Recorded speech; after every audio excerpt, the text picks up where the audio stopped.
Don't forget to follow us on social media for beautiful food and inspiration.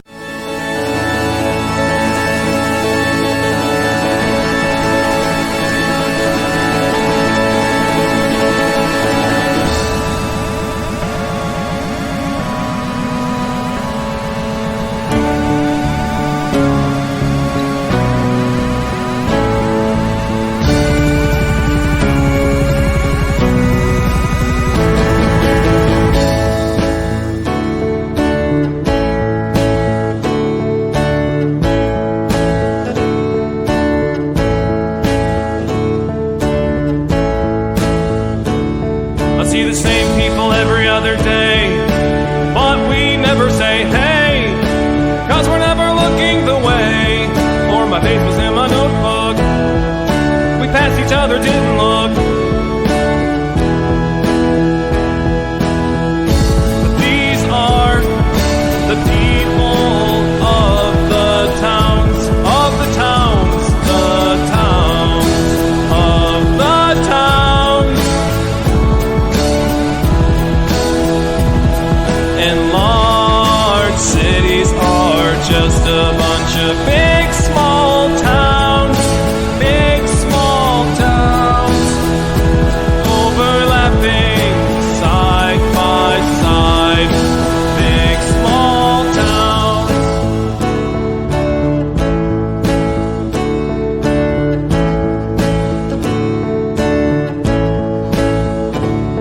I see new people every day. Everyone's on their way, doing the things that fill their day, and I'm going places too, doing the things that I do with my time. We are the people of the towns, of the towns, the towns, of the towns. And large cities are just a bunch of big small towns, diagonal, top to bottom, big small towns.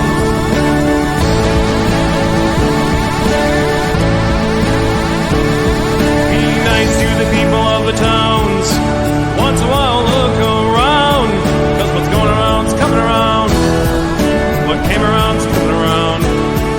What's going around's coming around. Big, big, big, big, big, small towns. Word gets around in the big small towns.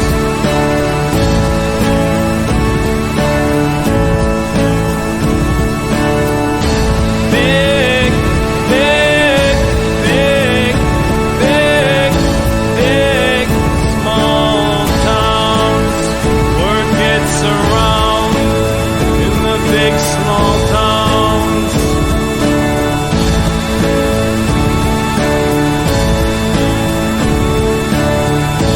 Big, big, big, big, big, small towns.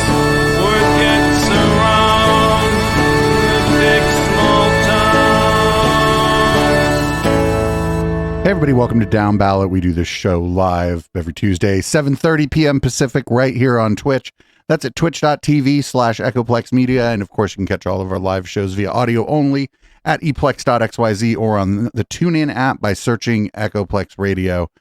I'm producer Dave. I can be found in various places, but if you're local and if you think you can pass the test, hit me up on Grindr. And this is the Councilman. You can find me on Twitter at @THE_Councilman or up on the 18th floor of City Hall cleaning out my desk. Sad face.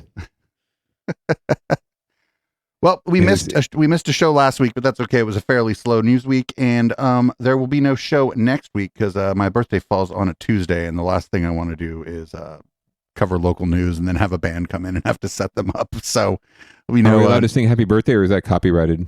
Oh, just Is don't that do public it. domain? I mean, I'm sorry. You're breaking up. You're breaking up, Councilman. I'm sorry. Oh, I'm so sorry. I'm so sorry. Is that better? There, it's much better now that you're not thinking about singing happy birthday to me. I appreciate it. Anyway, but I will wish you a happy birthday in advance then, since we're not going to be on the air live next week. And let me know if you have an Elfster or some sort of list. I'd be happy to purchase you something, a gift card maybe to one of your favorite drinking establishments if they do those sort of things. If we go out, we'll let you know. Sounds like a plan. All I'll right. buy around. Well, we do local news on this show. I don't know if that's good or bad, but it is the thing that we do around here. So It's definitely ugly sometimes. Yeah. What do we have for leading off this week? I do believe a story that you found. It's a heartwarming story about the Billy DeFrank Center, our local LGBTQ plus community center, just down the street from my house, actually. And they hosted a little holiday gathering. So we're gonna learn more about that. Holidays can be a difficult time in the LGBTQ community. Devin Feely talked to the organizer of a special celebration meant to combat the holiday blues. Christmas Day, it's a big family day, traditionally. And so we have a saying that you can choose your family. Gabrielle Antalovich launched the holiday celebration nearly 30 years ago at the Billy DeFrank Center and says it just filled a much-needed void in the LGBTQ community. Our motto for Christmas Day is, you can choose to be with your people here at the Billy DeFrank Center. Antalovich says members of the LGBTQ community have historically struggled to gain acceptance from family and friends and society in general. The celebration, she says, can be a comfort and a welcome escape from uncomfortable family gatherings. I can usually tell when someone's coming because they had nowhere else to go. So I encourage them to pretend that this was a choice, that they had many choices, and this is the one they chose, so that they could feel good about being here. And the beloved celebration, she says, like the rest of us, is bouncing back post-pandemic. Before COVID, we traditionally had about 200 people, and now that we're coming back, at Thanksgiving Day, we do the same thing, because that's another family trauma. And we had about over 130 people coming and going, floating in and out. In the Billy DeFrank Center's Christmas celebration runs from noon until 3 o'clock in the afternoon tomorrow. Proof of COVID vaccination, though, is required. Fuck yeah. Great idea. Great job.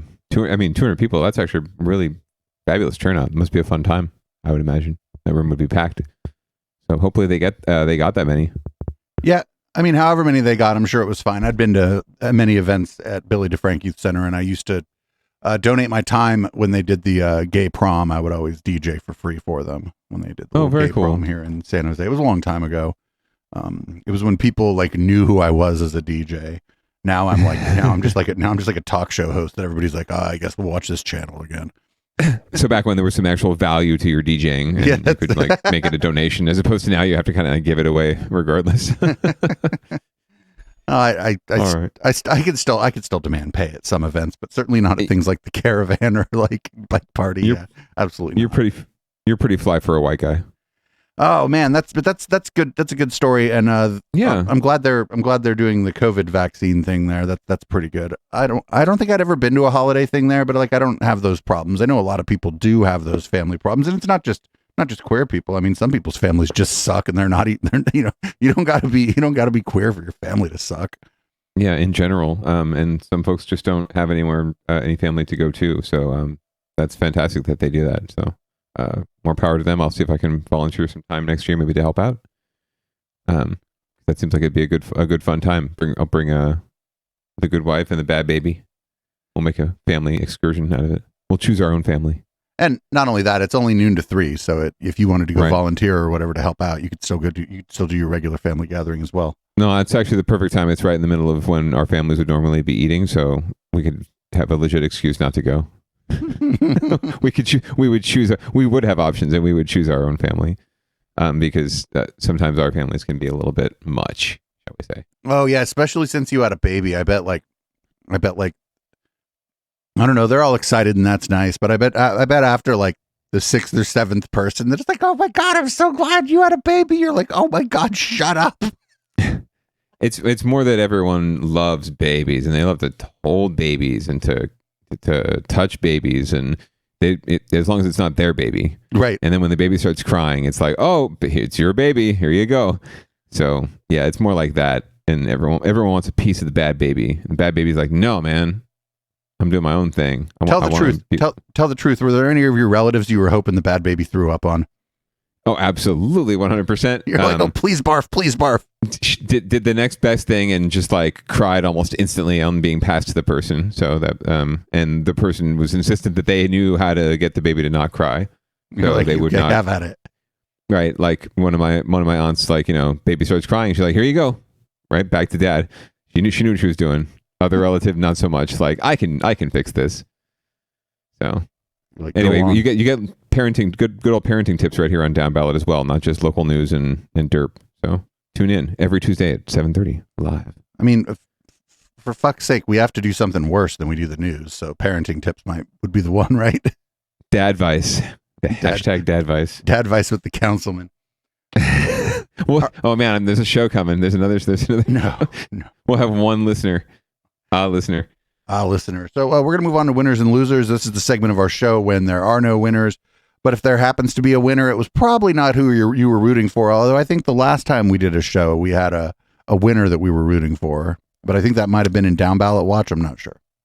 Yes, or yes, I believe it was. I think we snuck it down into Downballot Watch so it wouldn't have to fall under winners and losers because there was a winner and it just didn't seem to fit with the concept of winners and losers.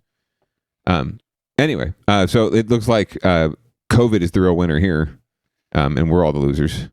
Yeah, it looks like it might be time for everybody to start masking up indoors again, not just because of COVID, but because of the particularly nasty strain of the flu seems to be going around. And wouldn't you know it, RSV is going around as well. Let's see what KPIX5 has to say about that. Well, this is the third holiday season travelers have had COVID at top of mind, but this year there was also concerns over the flu and RSV amid the so-called triple-demic. Joining me now is Dr. Malthi Srinivasan, a clinical professor with Stanford Medicine. And doctor, we know that masks help prevent the spread of COVID, but how effective are they in slowing the spread of flu and RSV? So Ryan, masks will protect you from all the viruses, COVID, RSV, influenza. And a big part of enjoying a happy holiday is to really have a healthy holiday and to not get sick. These viruses hitch a ride on your respiratory droplets when we talk or cough.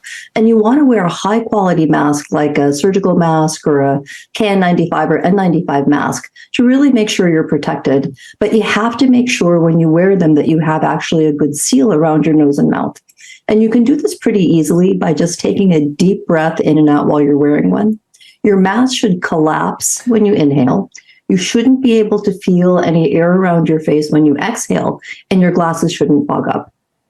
That's good advice there. And for those flying for the holidays, do you still recommend masking, even though airplanes, they tout those HEPA filtration systems? Oh, definitely. We should be masking. I mean, airplanes have great filtration systems, but it's not enough to protect you from that ill passenger sitting close to you or that baby coughing 2 aisles over. And the travel risk just isn't the flight, but when you're going through the airport, I mean, we've had these weather delays and cancellations over the past week, and there's millions of people who are spending longer time at the airport. So if you don't want to get sick, we should be masking for the 3 C's: close contact, closed environments, and crowded spaces, and really removing our masks for the least amount of time necessary when we're eating or drinking. And do you still recommend getting tested before and after traveling? Because a lot of people are wondering, like, how accurate are those rapid tests these days? Yeah, the rapid tests are very accurate if you test serially. And I think that if you're trying to figure out if you should test, you have to look at your personal risk and the risk to your friends and family. And if you have family at home who are older, who are in a high-risk group of COVID deterioration, or you just don't want your family to get COVID, since COVID is the only home test that we have, then you should definitely test in quarantine if you're positive. And the way to test if you're asymptomatic for COVID is to do serial testing. You test the day before you travel, then when you arrive, and then 2 to 3 days later. And I think that if we can do this, at least for COVID, we can enjoy a happy and healthy holiday. Always good advice. Thank you, Dr. Srinivasan from Stanford Healthcare. Thanks for joining us. Happy holidays. It's great to see you, Ryan. As someone in chat mentioned, also in and around the airport and on the plane, there are chemtrails. And so you need the mask for that as well. Absolutely. So really just anywhere you're walking or driving or biking or just anywhere, if you're outside, you're going to be exposed to COVID. So just, wear a mask and the flu and RSV. But, and chemtrails. And chemtrails, right. But the chemtrails have all of them, the planes, like someone with COVID on the plane poops and it goes into the chemtrails and suddenly it's all over you. It's just disgusting. I didn't really appreciate how Dr. Srinivasan was trying to blame baby. Like, it's not baby's fault if baby's sick or has some, virus that they're passing along. Baby doesn't know any better. So don't blame the baby. But yeah, watch out for those rogue droplets. Watch out for those virus. I love the image of a virus hitching a ride on a droplet. Like, yeehaw, let's go. Having a good old time. And now that we're all getting back together again, viruses are, having a grand old time. This is great. These people are so close together. I can just hop from one person to the next. I think this is a story where there are winners. It's the general willingness for customer service people to do labor actions.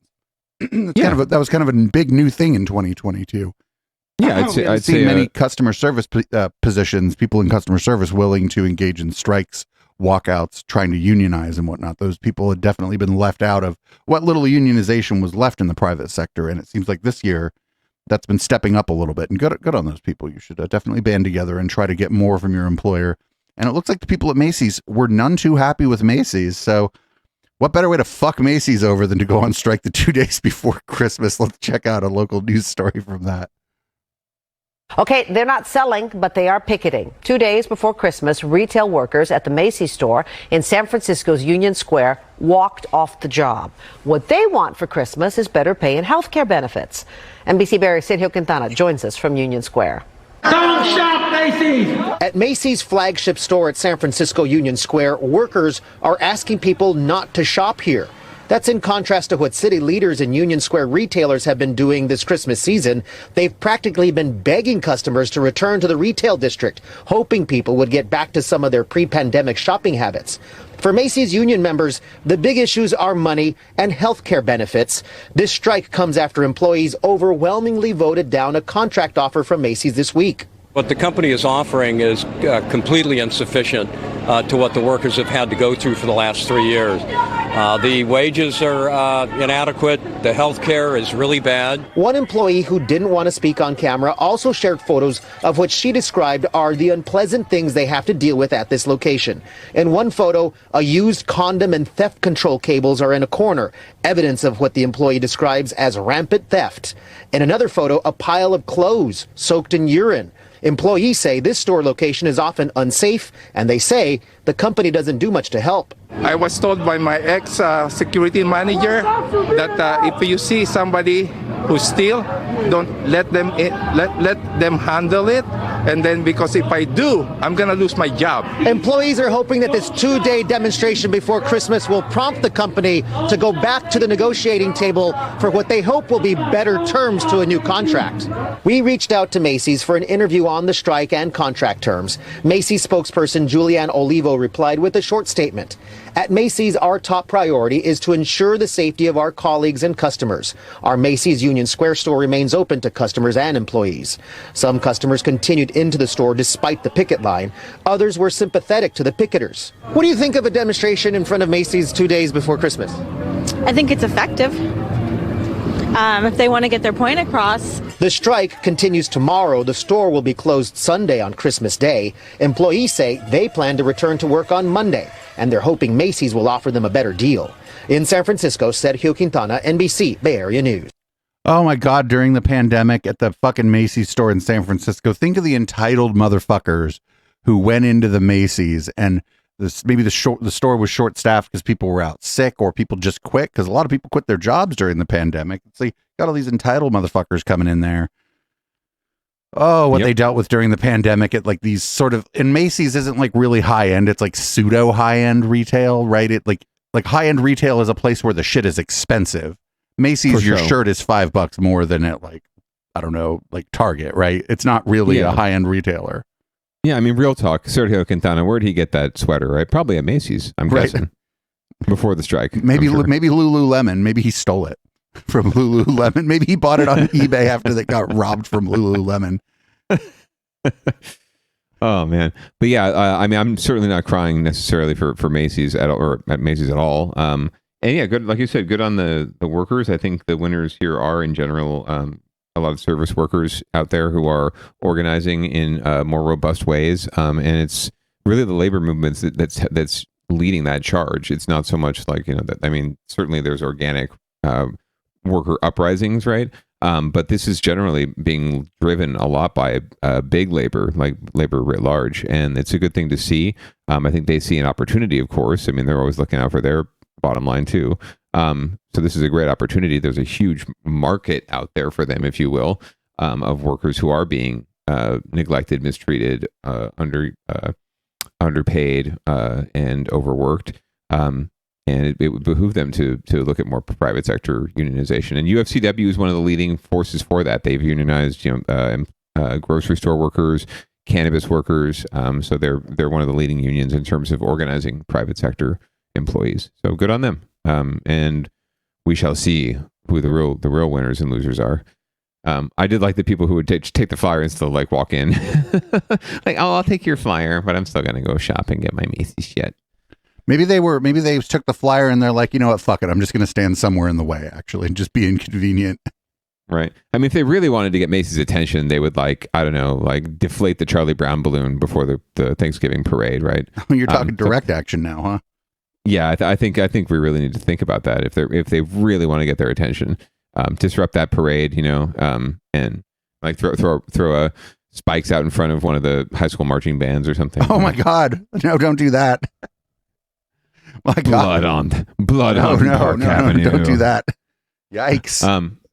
Yes, exactly. But yeah, there are other ways to get even more attention, I'm sure. But anyway, meanwhile, like just down the street, apparently, it looks like IKEA is coming in to try and gentrify another part of San Francisco's business corridor. Yeah, it's between I think 5th and 6th. Is that right? Yeah, and that's like where the Powell Street light rail station or the Powell Street BART station is. So and there it is. All right, well let's hear more about who's getting displaced.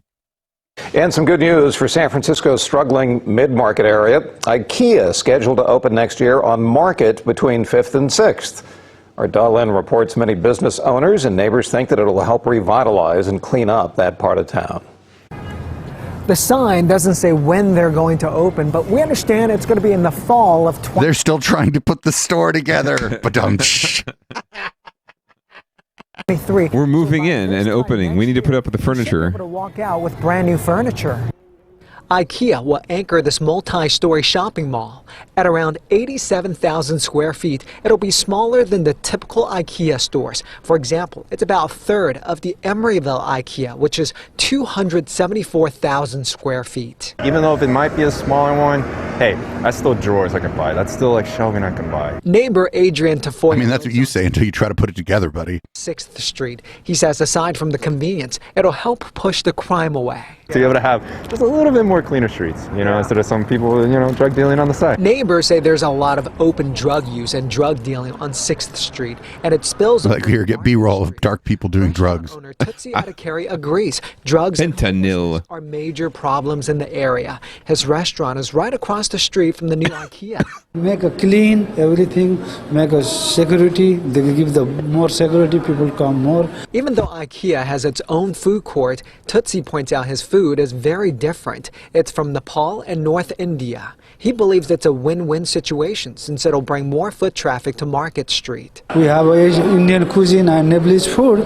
People like our food and we have a good review, IKEA coming to the mid-market area of San Francisco shows us that large retail is betting on the recovery of San Francisco in a major way. Marissa Rodriguez is the CEO of the Union Square Alliance. She believes more businesses will follow suit. We couldn't be happier. We're really seeing some positive signs that industry, business, and people are really coming back to the downtown. An art gallery will open soon across from IKEA. There are still several vacant storefronts on the block, but neighbors say this is progress. I think it would be really, really awesome to see it vitalized, you know, to be able to bring up, you know, everybody's, like, let's just say spirits in a sense. Aside from IKEA, developers are also trying to bring in restaurants and entertainment venues to the building.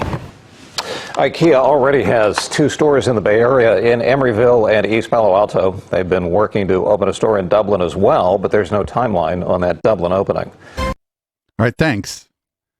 I wonder what the Union Street or what the Union Square Alliance thinks about the Macy's strike. I kind of want to get their quote on that story too. They must have not returned the call. They're like, fuck them workers. Yeah. Oh yeah, no, we'll talk about IKEA coming to town, but yeah, we don't really want to talk about that squiffy subject.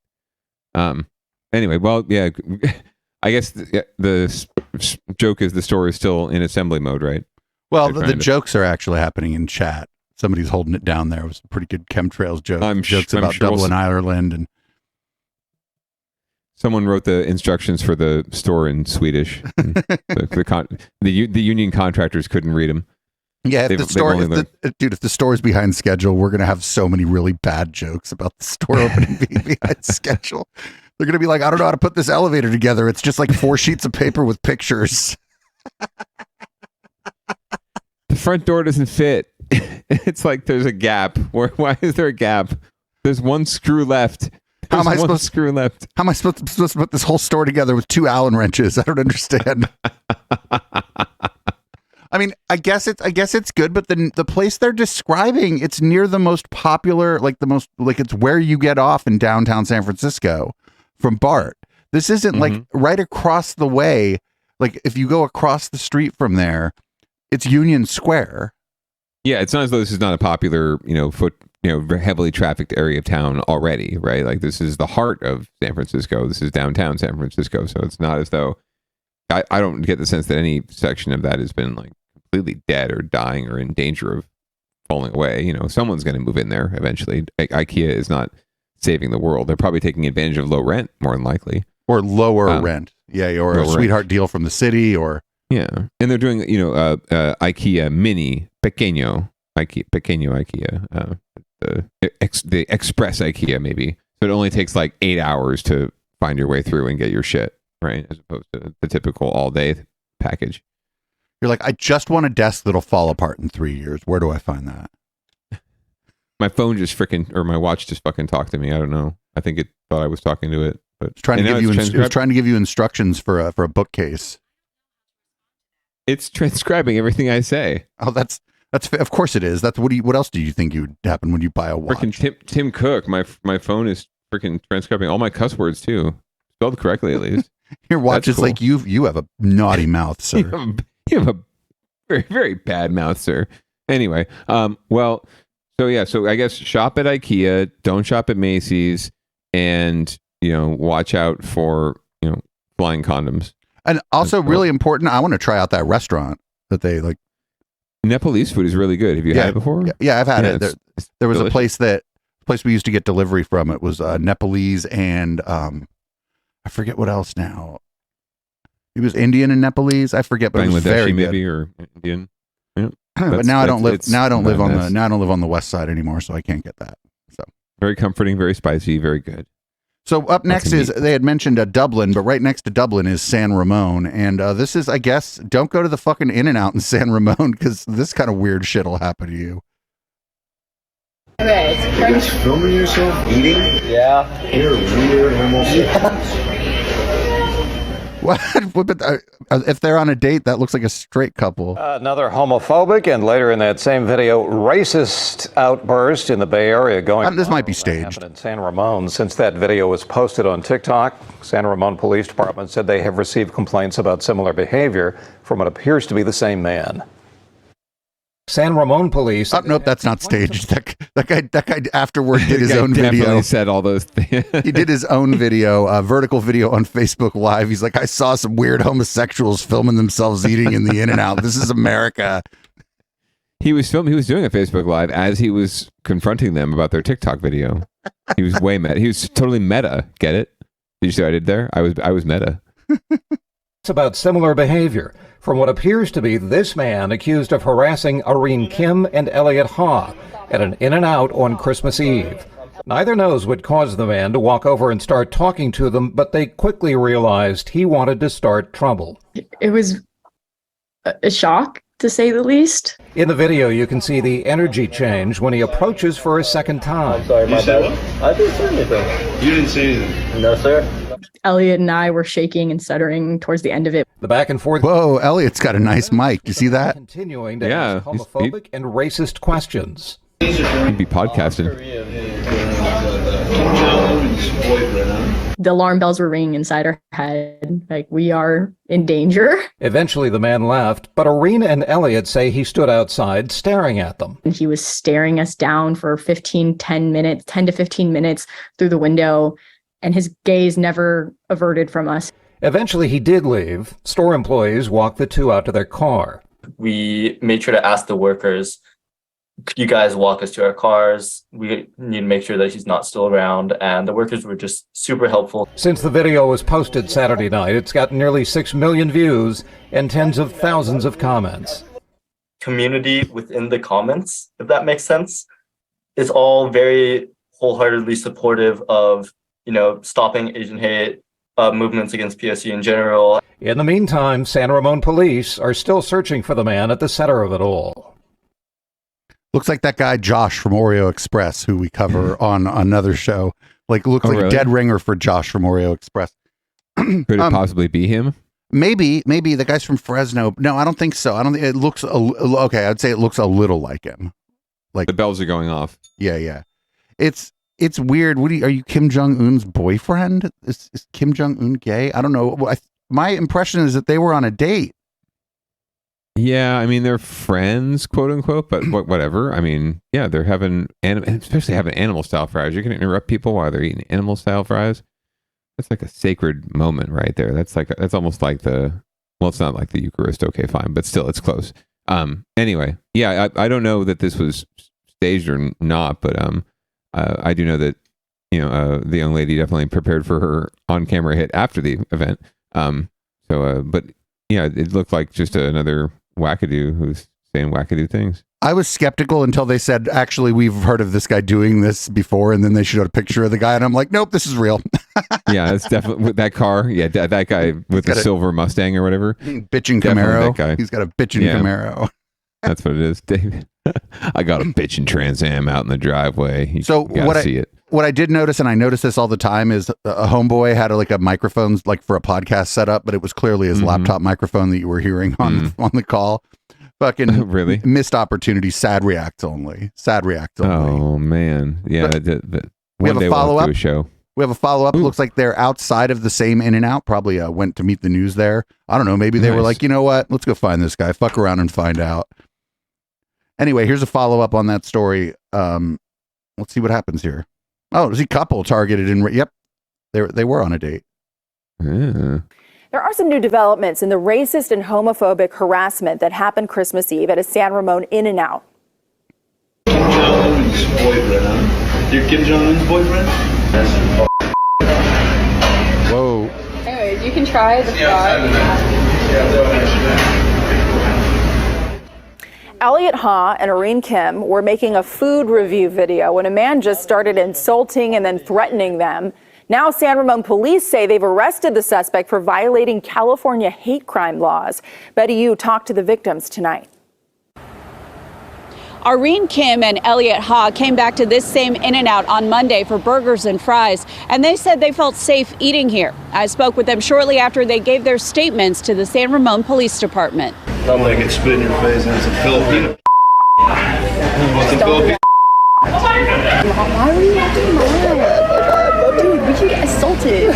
In a 3-minute TikTok that now has more than 10 million views, Irene Kim and Only in San Ramon. racist and homophobic rants from a man who approached them while they were filming themselves eating items off the secret menu at In-N-Out. Anyways, you can try the In less than 48 hours, San Ramon police announced that they've arrested 40-year-old Jordan Douglas Craw of Denver, Colorado. He's been charged with 2 counts of committing a hate crime. A lot of people were commenting originally, like, why didn't you call the police in that moment?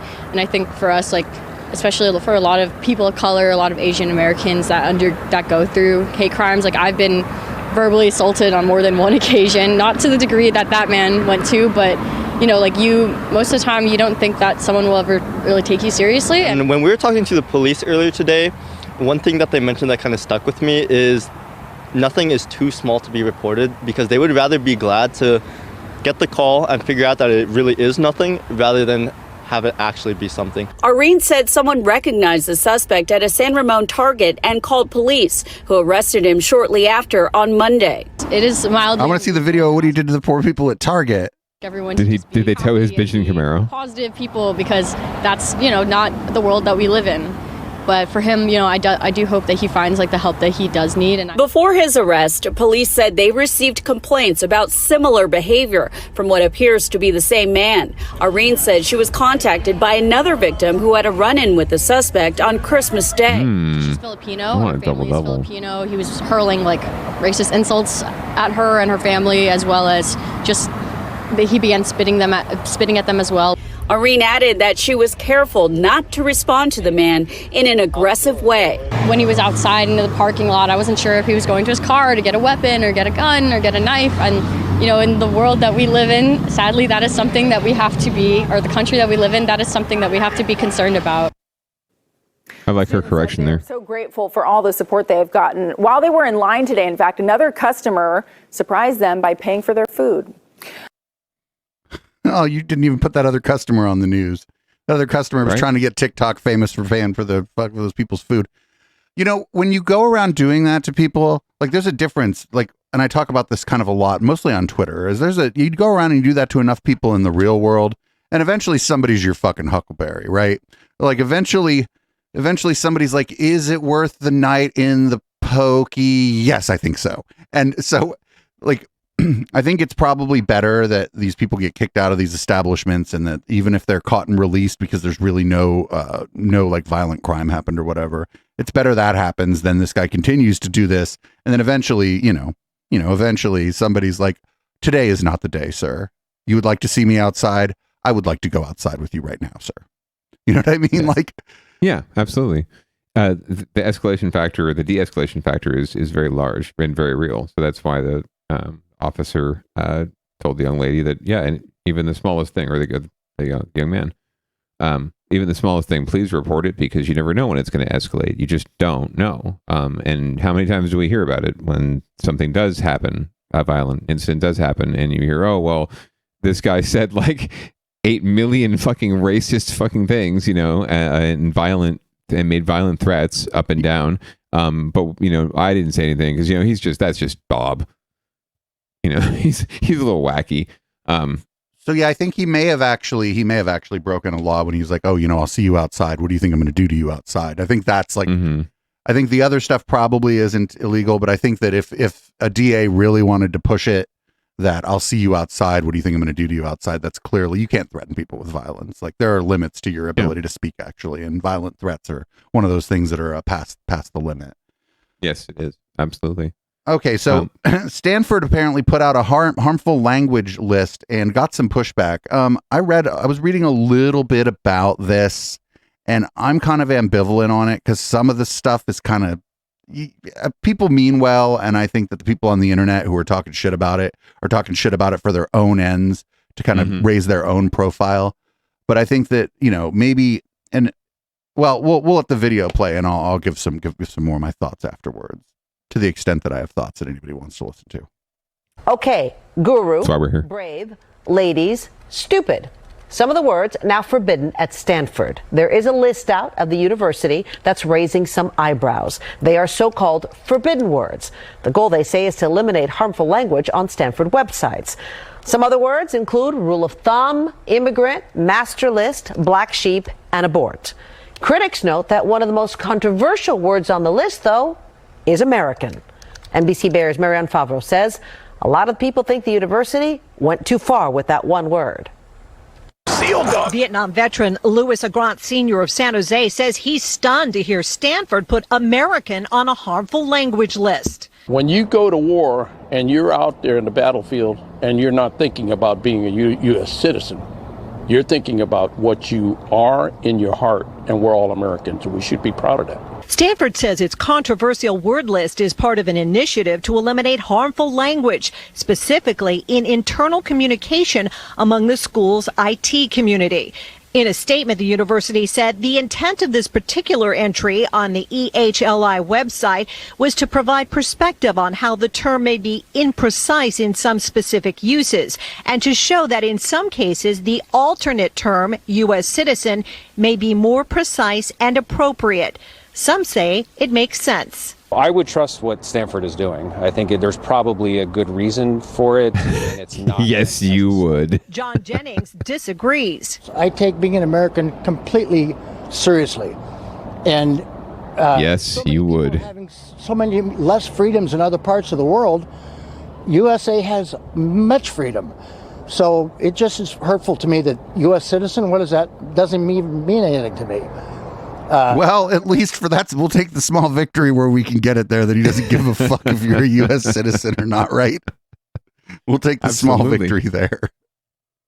And through. Maria Roskovic was born in Australia, lived in Canada, and just became an American citizen this month. Yay. She says the word American has special meaning to her, and she'll continue to use it. I became an American citizen. I'm an American, and I don't have any negative meaning associated with that word. So I feel like I could use it freely. Stanford says it wants Well, to you don't look like a Stanford student to me. American is not banned at the university. It's also accepting feedback on this new guide and will consider making adjustments. In San Jose, Marianne Favreau, NBC Bay Area News. So they buried the lead there. This wasn't about like what the students can say on campus. It was like in regards to how things are worded on the fucking website. Pretty much, yeah. And it seemed like a IT department decision and policy and experiment, really, and not necessarily a campus-wide decree. Didn't seem like it was something that was issued from the trustees, right? Or I'm sure they probably didn't even know about it. It was probably an intra-department policy, and like posted on the intranet more than likely, right? But it leaked out because someone got a bug up their butt because they, don't like the fact that American is a bad word. So there you go. Or maybe ladies. Maybe that was their. they want to have the right, reserve the right to say, "Hey, ladies." Hey, ladies. I mean, I say it all the time, especially the media wenches girls when they're here. I'm like, "Hey, ladies." It goes with the territory. You're a host and a DJ. I mean, that if you can't say "Hey, ladies," you can't perform your duties and get paid. This is like this is almost like a style guide. Like when they give a style guide to a journalist for writing a story. This is like a style guide for writing things on the website or writing emails that go out to staff or the students or whatever. You follow this style guide. This isn't like the fucking thought police going around the campus telling people not to say the word American. Like that's not what's happening, and it's being. The news did, as we say all the time, the news did a shitty job by mentioning that almost as an aside, like that it wasn't that the story wasn't that Stanford had banned these words. Well, no, it sounds to me like it was like, hey, when you build the website, try to avoid using these words. Use these words instead because they're more precise. Like, so what? It might avoid unintentional misconstruation. Well, yeah, it's Palo Alto, and Stanford being Stanford, and Palo Alto being Palo Alto. So not surprising that anything's controversial in Palo Alto. Speaking of which, the FTX founder, I'm not going to say his name. Course. Fuck this guy. The FTX founder somehow came up with $250 million for bond, even though he said he had less than $100,000 to his name, and after defrauding people to the tune of fucking billions of dollars, like putting Theranos to shame here. Also didn't defraud Henry Kissinger out of one fucking penny, which is disappointing. Gets to go on house arrest at his parents' Palo Alto home.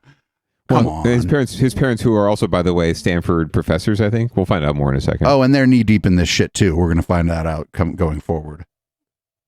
Home detention and a record bail to leave jail. Those are the terms the judge set today when agreeing to allow Sam Bankman-Fried to leave jail as he awaits trial on massive fraud charges. The deal means that the man, who some have dubbed the devil in nerd clothes, will soon arrive in Palo Alto to stay with his parents.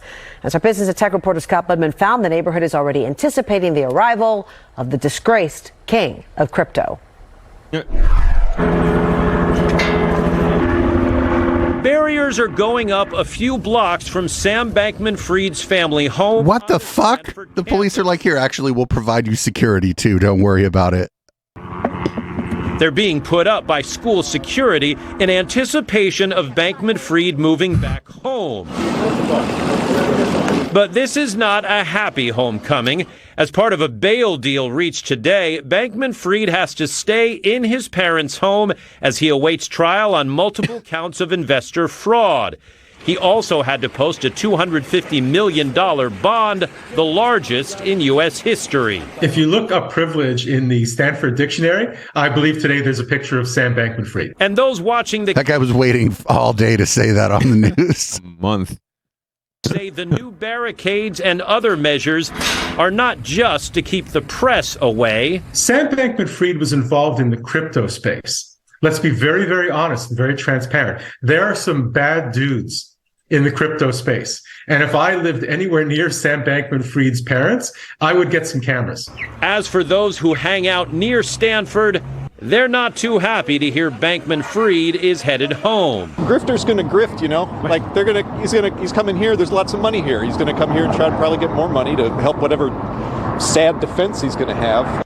His next arraignment is set for January 3rd. Also adding to the likely case against Bankman-Fried, two of his fellow executives at FTX have pleaded guilty to criminal charges of fraud, and we are told are cooperating with the federal government. In Palo Alto, Scott Budman, NBC, Bay Area News. I like how that guy's like, I don't want him coming here. He's got to rip more rich people off. Except for Henry Kissinger, which is, again, I agree, a disappointment. He just could have, he took all that money from all those people. He could have taken at least 50 grand from Henry Kissinger. Or like a Rumsfeld or, someone, some like a Bush, a Trump, exactly, like some sort of war prophecy. Even a Clinton would have been good. Right. Or one of those, Blackwater, Whitewater, whatever. Those, corrupt motherfuckers. Ooh, a DeVos. Anyway. If you would have taken money from Betsy DeVos. DeVos. There you go. That's what I'm talking about. The DeVos family. That's right. Yeah, so definitely would not want to be dude's parents' neighbors right now. I could totally imagine, like, if this happened, like, this is like next door to my mom's. I can absolutely imagine what would happen. But that's going to be kind of freaky deaky, just seeing police setting up, security or campus security around your neighborhood all of a sudden. He used to mow the yard. He was such a nice boy. I think his parents actually live on campus. Like they live on campus staff absolutely. Housing. And I'm actually surprised that the university was like, yeah, sure, go ahead. Like, this is totally cool. Yeah. You'd think the university, their list of banned words should have been FTX, Sam Bankman-Fried. Right. Has to be something in their tenure. They're tenured, there's got to be something in their contract with it. Maybe if it's campus housing, or maybe it's a home that they purchase from the campus, and there's a contract that says we can do what we want. And if our son is arrested for many counts of fraud and defrauding people out of billions of dollars, we reserve the right to have him stay at home while he's awaiting trial. And crypto gangsters from around the world are coming to try to assassinate him. I'm not that guy who's like, oh, the crypto people are scary. It's like, dude, those people don't even turn off their computer. Don't worry about those people. Well, that guy's worried about them. Those people just go on Twitter and try to sell you a JPEG for fucking $50,000, and they're like, to the moon with the Dogecoin. It's like, dude, get out of here. They're all just busy. They're all just busy simping for Elon Musk right now. They're not going to do anything. Well, at least we know that the trial will probably get going quicker because there's going to be more room because one of the courtrooms is going to be taken up with a new trial for Scott Peterson. It looks like. Yeah, here we go. Scott Peterson did not get a new trial. Yay! People don't know, but that was the trial was in San Mateo County, right, just up 101 a little piece from us here. So. Today, a San Mateo County judge dealing Scott Peterson's legal team a major blow, ruling he won't be given a new trial. Peterson's attorneys had argued juror number 7, Rochelle Nice, lied so she could get on the high-profile case's original jury. The judge said there really is no showing of bias here. Peterson got a fair trial. In today's ruling, the judge concluded that juror number 7's responses were not motivated by pre-existing or improper bias against Peterson, but instead were the result of a combination of good faith misunderstanding of the questions and sloppiness in answering. The judge found that she was credible, that if this juror had very strong feelings about the case, which she did, those were feelings that arose entirely from the juror hearing the evidence. Peterson, who is 50 now, was convicted of killing his wife, Lacey Peterson, and their unborn child, and dumping them into the bay on Christmas Eve 2002. Peterson was moved off death row in October this year after the state Supreme Court overturned his death sentence, but not his conviction. So what's next? He won't be able to appeal today's ruling on the state level.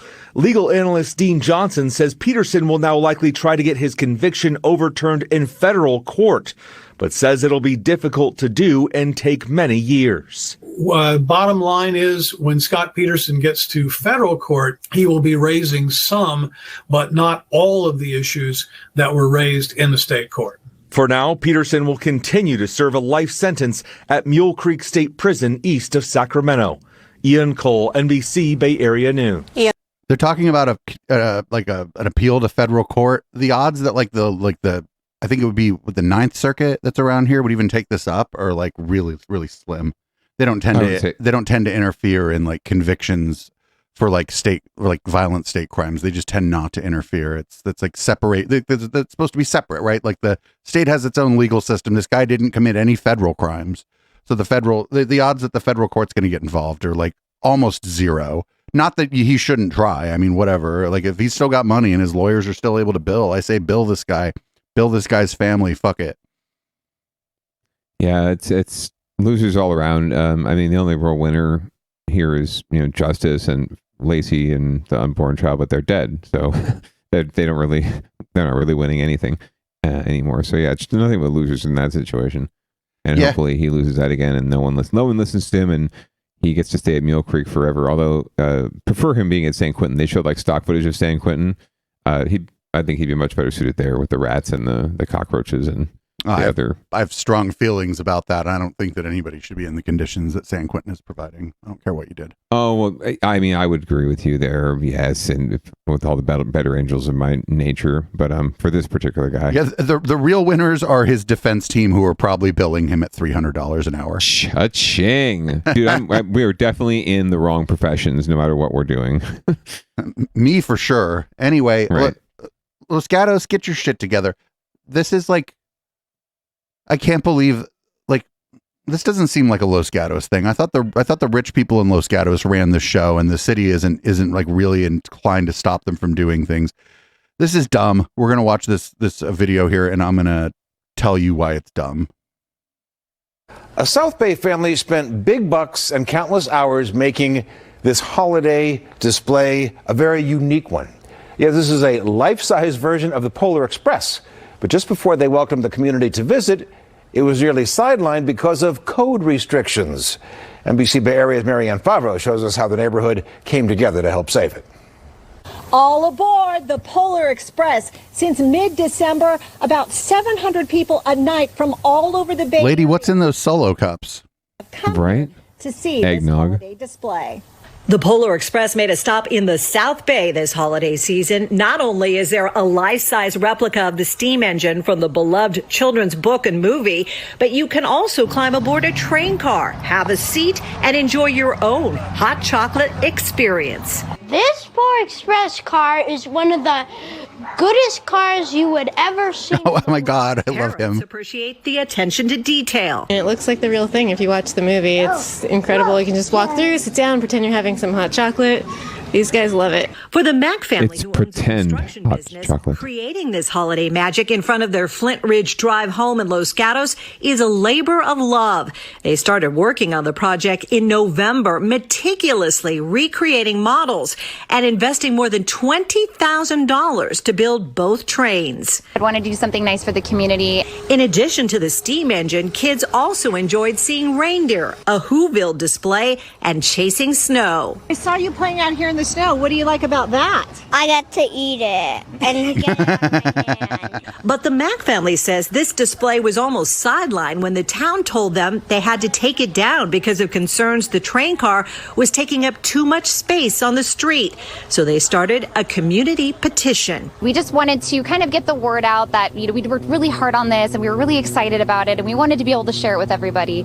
And so we were so sad that there would be potential that we wouldn't be able to. So we started the Change.org petition and we had, I think, 645 signatures. The town agreed to allow this train car to stay put until December 31st, keeping the display on track and creating a new holiday destination for hundreds of families. After the holidays, the Mack family plans to donate this train to a community group that can use it. In Los Gatos, Marianne Favreau, NBC Bay Area News. Okay, that shit at the end about like what community group is going to use like a fake train that you made out of fucking particle board and fucking 2x, like what is that, like what community group is going to use that? That's only seasonal to Christmas or the holidays as well. But they busted out at their Easter celebration or the May Day March. 4th of July Express goes over really well. Polar 4th Express. of July. Polar Express 4th for of July. 4th of Polar July. Express, baby. I'm more concerned about like the health implications of the child eating the fucking fake snow. Like what's in that fake snow? That was just what I was going to say. Like we're talking, is it styrofoam? I hope not, or maybe cornstarch. That's cornstarch styrofoam. Hopefully, you could probably I was thinking, put popcorn in a food processor or something, right, and whip it up like that. That would probably be decent snow. Well, we'll see. So we only got a couple things for down ballot watch because the election's over, and unless you're in Arizona, most people actually here think the election's over, and so yeah. So we do have recounts in two like kind of northeast based cities. This is Richmond and Antioch. They have recounts for their city council races, and I don't know, that's pretty cool. Yeah, Contra Costa County action. Okay, it is a critical count. The votes are being tallied for a second time tonight in two incredibly tight city council races in Contra Costa County. One of those races was a tie, and it was broken by drawing a name out of a bag. The other decided by just 3 votes. NBC Bay Area's Jody Hernandez has more. This is a vote for Cepeda? Yes. With candidates, lawyers, and observers looking on, teams of election workers have been counting thousands of ballots by hand, trying to determine if the outcome of 2 hotly contested city council races will shift. I'm trying to keep good, positive energy, but it is a little nerve-wracking, right? Trying to go through this. Oh no, they recounted after those 2 dudes, like they fucking had such a good rapport with each other, and they both kind of had a laugh over the fucking. Come on, no. Yes. The other guy requested his attorneys requested the recount, so it was recounted. But I don't know if this is the most recent story, but there's good news I can let you know about in a second. But let's okay, is it going to change? Is it not going to change? What's going to happen? But it's also very exciting. Cesar Cepeda was declared the winner of Richmond's District 2 City Council race after the race ended in a tie and the city clerk drew his name from a paper bag. His opponent, Andrew Butt, and his supporters are paying more than $20,000 for a recount. Given what we've seen up there in the recount, I think it's probably unlikely that it'll still be a tie. One way or the other, who knows? But there are definitely ballots that are questioned. That I will bear true faith and allegiance. Tamisha Torres Walker was sworn in last week after winning her Antioch City Council race by just 3 votes. Her opponent, Joy Motz, and her supporters are also paying big bucks for a recount. Because of a race so close, 3 votes, and because there's always a possibility of human error. I don't think it's going to be different.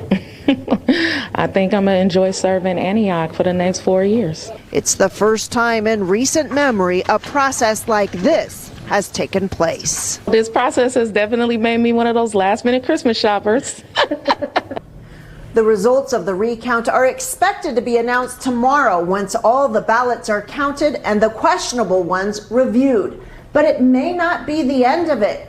Candidates in both of the contested races have indicated, depending on the outcome, they may pursue other challenges. In Contra Costa County, I'm Jody Hernandez, NBC Bay Area News. Oh no! Oh no! So you said you have good news? Yes, in the first race, actually, Richmond. So Mr. Cepeda actually came out on top in the recount. Wouldn't you know? So he won by, I think, 1 vote in the recount. So screw you, Mr. Butt, for paying $20,000. You now get to pay $20,000 for a recount that you lost. So now you don't even have the honor of losing a fair and square name draw out of a bag. You get to be the sore loser who paid $20,000 for a recount that proved that the other guy won. Actually, I think it might have been by 3 votes. It might have swung quite a bit. And he even alluded to it. He said, "I think there will be a clear winner. That's the good news, no matter what happens." And it's like, I don't know. I would kind of want to have $20,000 and my pride, but that's me. And do you know what happened in the other race? Yes, and the lady who had the new councilwoman-elect who had all the confidence was right to have the confidence because she was elected, and the recount proved it. So there you go. Very nice. Speaking of recounts, though, people just can't get over ranked choice voting, and they can't get over, especially when it seems they can't get over it when it gives victory to an AAPI candidate. I'm just saying, it happened the last time, and everyone freaked out. No one freaked out over Libby Schaaf. So let's learn more about who's getting their panties in a bunch over the ranked choice voting in the Oakland mayor's race. $21,000 a day. That's what a recount in the Oakland mayoral election could cost, and that cost would have to be paid by the group requesting it. But the NAACP says it's a fee the county should be paying for a second look at what they claim is a poorly explained election that's impacted seniors in the city. I got to make all these choices. Now I'm confused as hell, and I'm trying to explain this to my neighbors. Today on the deadline to request and pay for the recount, the Oakland NAACP went to the Alameda County Voter of Registrar's office to say they believe confusion over ranked choice voting led to thousands of voters to select more than one candidate in the same ranking or submit ballots with no rankings at all. Alameda County Registrar Office, we are asking you to pay the fee. These are taxpayers. They pay your salary. Taxpayers, seniors that march for us to vote.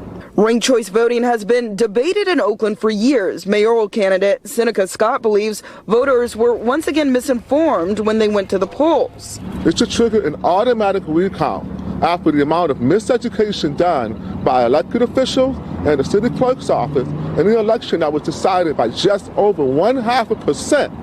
Sheng Tao won by less than 700 votes over Lauren Taylor. Taylor has not asked for a recount, and Mayor-elect Sheng Tao explained in a statement that if anyone wanted to fund a recount, she would welcome it.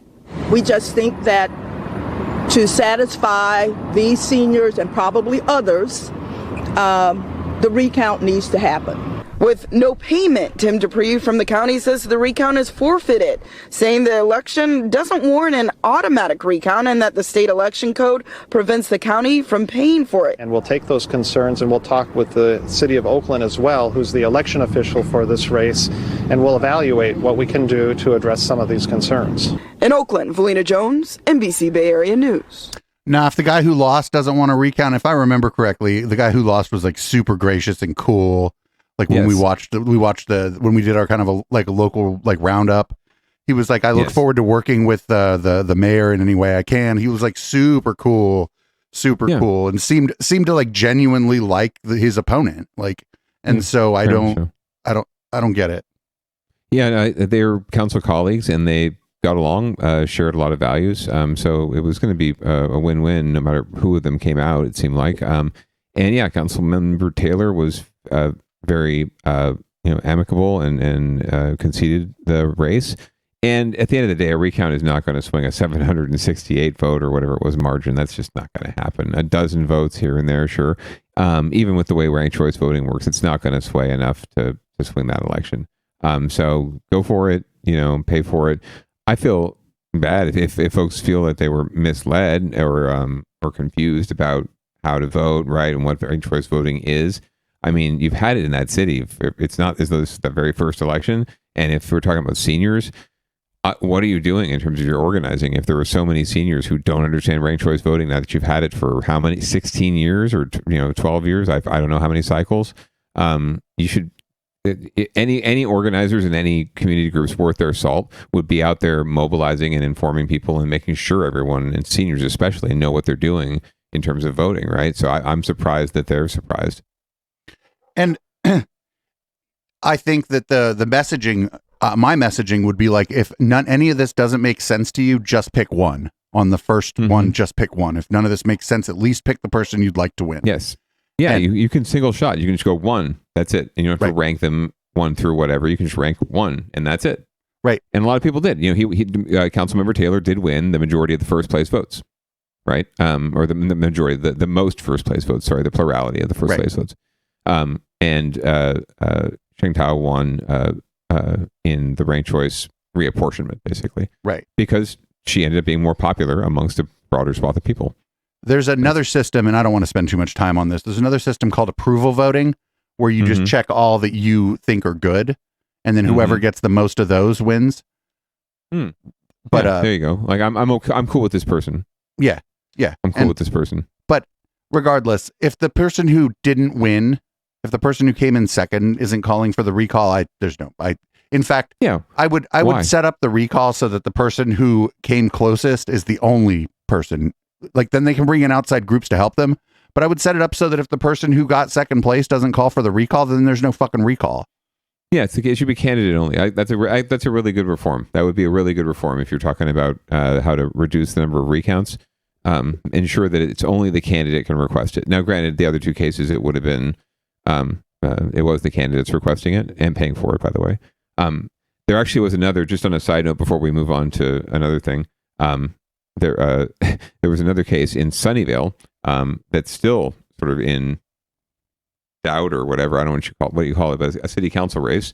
You might recall where I mentioned it was a dead heat, and then it was a tie, and a recount was requested after I think the one candidate went ahead by one vote, so the other candidate requested a recount.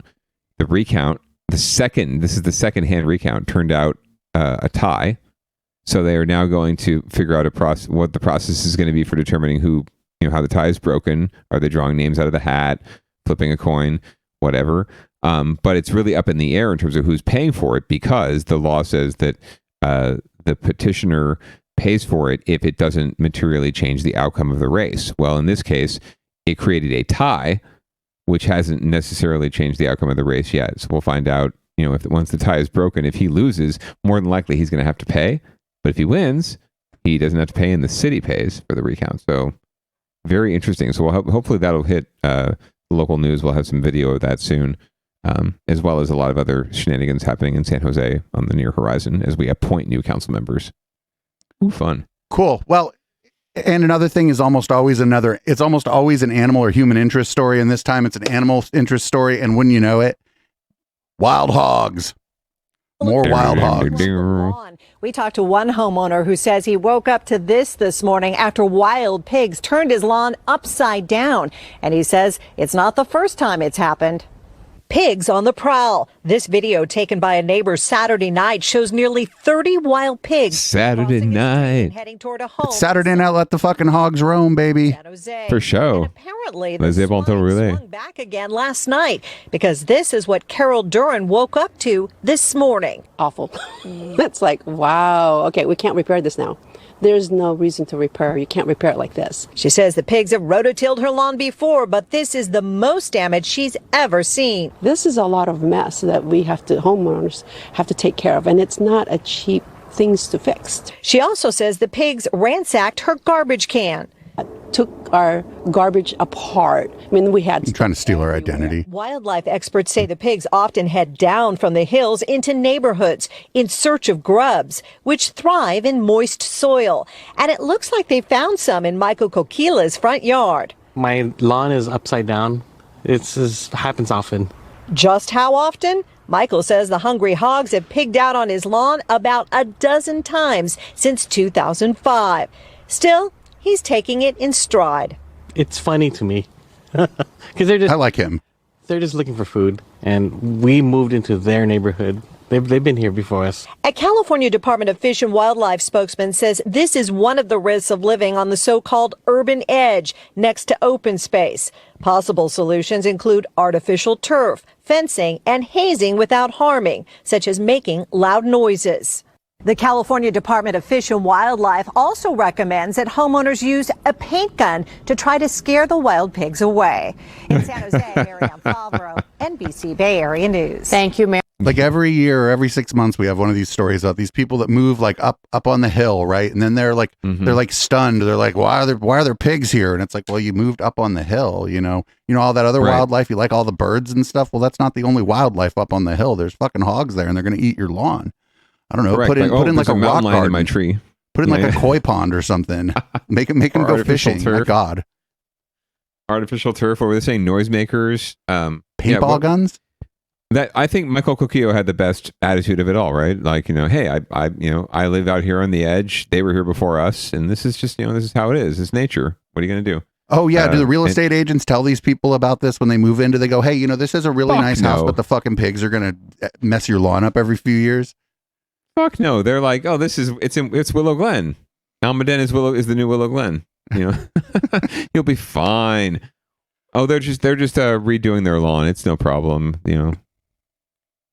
That's our show. That's our show. Councilman, you want to read us out? Yeah, why not? When in doubt, make sure that you have the bollards up so that the porkocalypse does not come to your front yard. If it's Saturday night especially, they are ravenous and they are ready to party, so be careful. And I do advise you to continue to get vaccinated. As we've already heard, it's very dangerous out there. So do that. Wear a mask when you're not eating and you're anywhere near other people. And if you can wear pants, that's great, but it's totally optional. And I hope you all have a great evening. Stay tuned for Local Love. Peace out.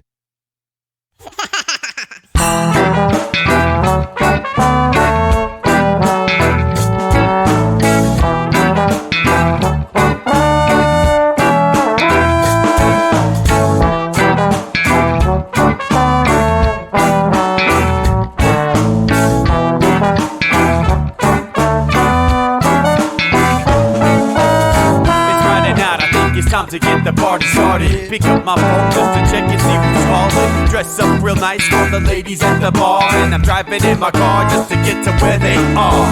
Here at the local scene is where I plant my feet. It's where I smoke my cigarette and I hold my drink. I look at all my friends, they're all blazing green. Here at the front of the stage waiting for MTV. Where are those guys who's standing next to me with a pipe in his hand ready to play for me? About 5 minutes later we're all singing Queen. I get the fuck up on stage, man, rock the scene, yeah. We do what we want, and what we want is to jam. So sit back and enjoy the band. We do what we want, and what we want is to jam. So sit back and enjoy the band. Enjoy that band. I turn and head back to the bar for a refill, man, because you know where we are. We're headed out to the car to smoke another one and another one. Now just when the magic starts kicking in, I hear relapse playing, it's time to head in. Alright everybody, now it's time to grab a new drink. Spark it if you got it and then pass it to me, yeah. We do what we want, and what we want is to jam. So sit back and enjoy the band.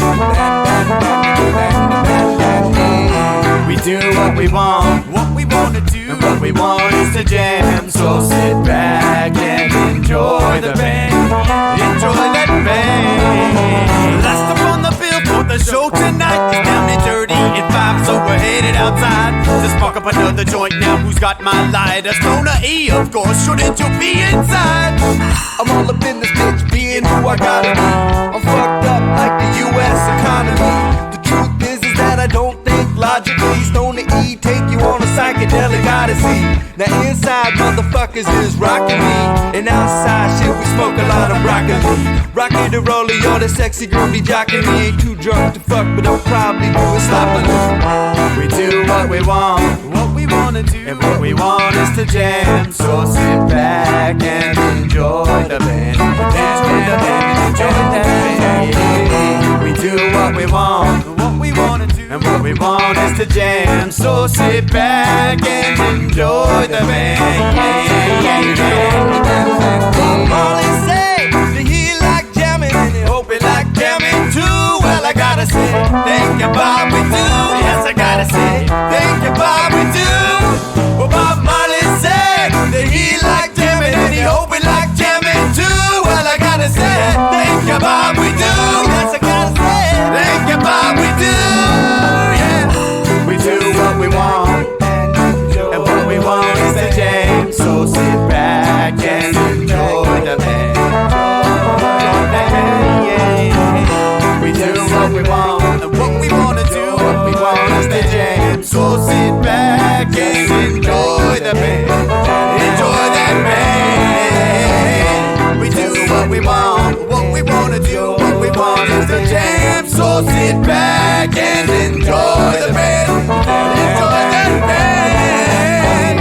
We do what we want, and what we want is to jam. So sit back